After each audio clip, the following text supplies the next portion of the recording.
Jangan ingat, haiwan saja boleh pupus. Bahasa pun boleh pupus, tahu? Apa contoh bahasa yang telah hilang di dunia? Jom tengok.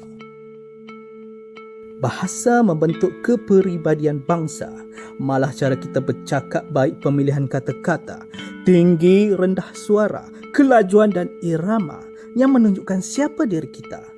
Lebih 4,000 bahasa wujud di dunia kini dan bahasa Melayu berada di tangga kelima paling tinggi jumlah penutur di dunia. Jika dimasukkan sekali dengan bahasa Indonesia, bahasa ini turut diajar di Universiti Rusia, China, malah di Amerika Syarikat.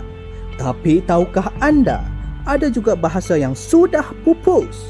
Fir'aun dahulu kala tidak menggunakan bahasa Arab seperti orang Mesir moden.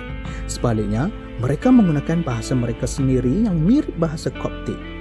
Walaupun bahasa Koptik tidak lagi digunakan sebagai bahasa pertuturan kini, namun ia masih digunakan sebagai bahasa upacara bagi gereja Koptik di Mesir.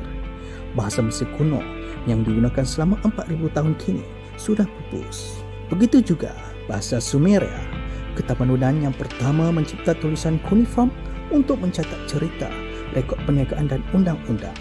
Tamadunnya Mekah suatu ketika dahulu di kawasan sekitar Iraq pada 4,500 tahun sebelum Masihi.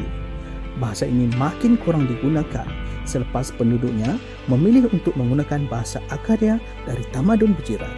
Malaysia juga mempunyai banyak bahasa yang telah pupus, terutamanya yang digunakan oleh orang asli, seperti bahasa Wila yang pada kurun ke-18 masih digunakan oleh kaum Semang di Pulau Pinang.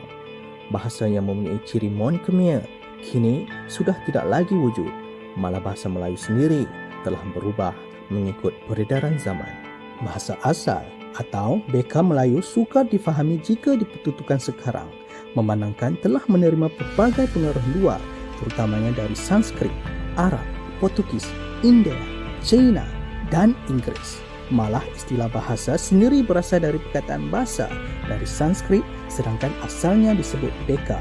Ini tidaklah mengejutkan kerana kedudukan geografi kita yang sentiasa berinteraksi dengan budaya luar menjadikan kosakata kita semakin kaya. Jika membaca frasa dalam Melayu kuno, misalnya petikan dari batu bersurat kedudukan Bukit Palembang bertarikh 683 Masihi ini, adakah anda boleh faham maksudnya ingin disampaikan 1,300 tahun yang lalu?